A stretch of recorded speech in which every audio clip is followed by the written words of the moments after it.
गर्मी में गरीब ससुराल आए अमीर मायके वाले। सारी तैयारियां हुई या नहीं?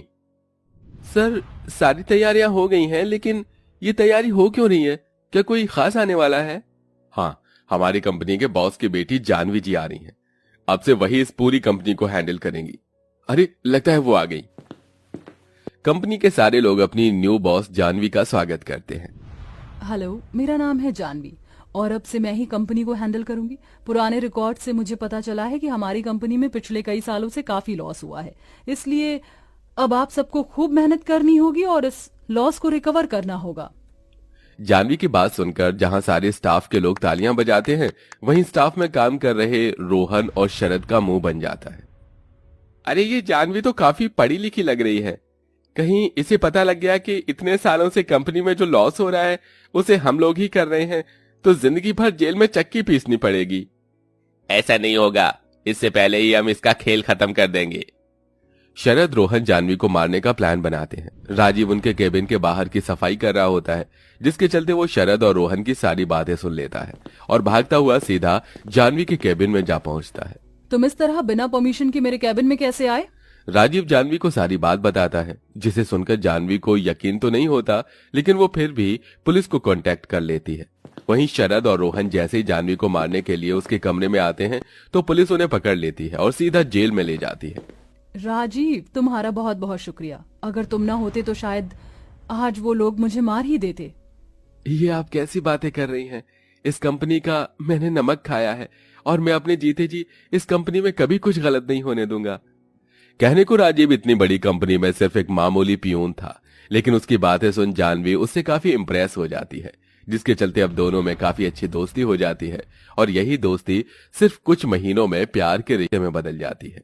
जानवी राजीव से शादी करना चाहती थी, इसलिए वो अपने माता पिता को राजीव के बारे में बताती है। जानवी, तुम्हारा दिमाग तो नहीं खराब हो गया? इतनी बड़ी कंपनी की बॉस होकर तुम एक पियून से शादी करना चाहती हो? लोग क्या कहेंगे?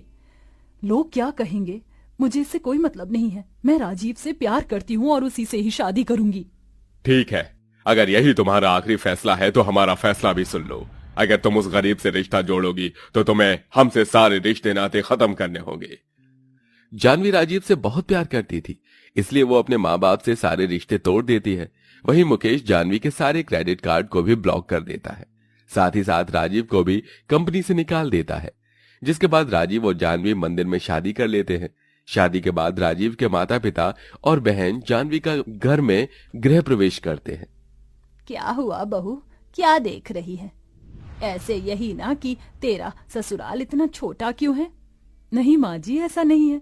घर तो रिश्ते और प्यार से बनता है। बड़ा घर होकर भी अगर उसमें प्यार और रिश्ते ना हो तो ऐसे घर का क्या फायदा?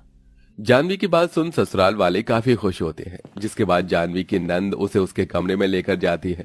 जानवी को हमेशा से ही एसी में रहने की आदत थी, लेकिन उसके ससुराल में एक पंखा भी नहीं था, जिसके चलते रात भर जानवी गर्मी से परेशान होती रहती है। क्या हुआ जानवी, तुम अभी तक सोई नहीं? वो नई जगह है ना, इसलिए नींद नहीं आ रही। मैं जानता हूं तुम्हें एसी में रहने की आदत है, और यहाँ तो एक पंखा भी नहीं है। जानवी, मुझे माफ कर देना, मेरी वजह से तुम ठीक से सो भी नहीं पा रही हो। आप ऐसा क्यों बोल रहे हैं? धीरे धीरे मुझे इन सब की आदत हो जाएगी। आप ज्यादा परेशान मत हो। जानवी को गर्मी से इतना परेशान होता देख राजीव से देखा नहीं जाता, जिसके बाद राजीव रात भर जागकर जानवी को हाथ वाले पंखे से हवा करता रहता है, जिससे जानवी आराम से सो जाती है। सुबह होने के बाद जानवी उठकर तैयार होती है और अपनी पहली रसोई की रस्म के लिए जाती है। ये क्या? यहाँ तो ना ही गैस है और ना ही इंडक्शन। इसका मतलब मुझे मिट्टी के चूल्हे पर खाना बनाना होगा। वैसे जब मैं स्कूल टूर की तरफ से गांव गई थी तो मैंने देखा था कि वहाँ की औरतें कैसे चूल्हे पर खाना बनाते हैं। आज मैं भी ट्राई करती हूँ। जानवी चूल्हा जलाने की कोशिश करती है और थोड़ी देर में चूल्हा जल जाता है, जिसे देख जानवी बहुत खुश होती है और अपनी पहली रसोई की तैयारी करती है। वहाँ तो सिर्फ टमाटर है और थोड़ा सा आटा। अब मैं क्या करूँ? इनसे मैं क्या ही बनाऊं? जानवी काफी देर तक सोचती है कि तभी उसे आइडिया आता है और वो जल्दी से टमाटर की चटनी और गर्मा गर्म रोटी बनाकर तैयार कर देती है। जानवी के हाथ का खाना घर में सभी को काफी पसंद आता है। बहू, ऐसी टमाटर की चटनी तो मैं भी नहीं बना पाती जैसे तूने बनाई है। हाँ भाभी, हमें नहीं पता था कि आप इतना अच्छा खाना बनाती हो और मुझे तो यकीन ही नहीं हो रहा कि आपने चूल्हे पर खाना बनाया है। सभी लोग जानवी की काफी तारीफ करते हैं, वहीं जगन शगुन के तौर पर जानवी को 20 रुपए देता है, जिसे लेकर जानवी आशीर्वाद लेती है और जानवी को उसके ससुराल में बेटी की तरह ही प्यार मिल रहा था। लेकिन बढ़ती गर्मी के चलते उसकी हालत काफी ज्यादा खराब हो चुकी थी। बहुत प्यास लग रही है। शादी से पहले हर गर्मी के मौसम में माँ मेरे लिए तरह तरह की जूस बनाया करती थी, लेकिन अब तो इस मटके के पानी का ही सहारा है। जानवी मटके का पानी लेकर जैसे ही पीती है तो एकदम से उसके हाथ से गिलास छूट जाता है, जिसकी आवाज सुनकर सरस्वती आ जाती है। क्या हुआ बहू, तू ठीक तो है ना? कुछ नहीं माँ जी, वो गर्मी की वजह से मटके का पानी भी गर्म हो गया था तो एकदम से ग्लास छूट गया। अपनी बहू की बात सुन सरस्वती को उसके लिए काफी दुख तो होता है, लेकिन अपनी गरीबी के चलते सरस्वती उसके लिए कुछ नहीं कर पाती। बढ़ती गर्मी के चलते अब धीरे धीरे जानवी हाथ पैरों पर गर्मी के दाने निकल आते हैं। बहुत जलन हो रही है। गर्मी के दाने की वजह से जानवी को काफी तकलीफ होती है। तभी जानवी अचानक बेहोश हो जाती है, जिसे देख सारा परिवार काफी परेशान होता है। राजीव जल्दी से डॉक्टर को बुलाता है। डॉक्टर के चेकअप करने पर घर में सबको पता चलता है कि जानवी पेट से है। जानवी के गर्भवती होने की खबर से सारा परिवार खुश हो जाता है।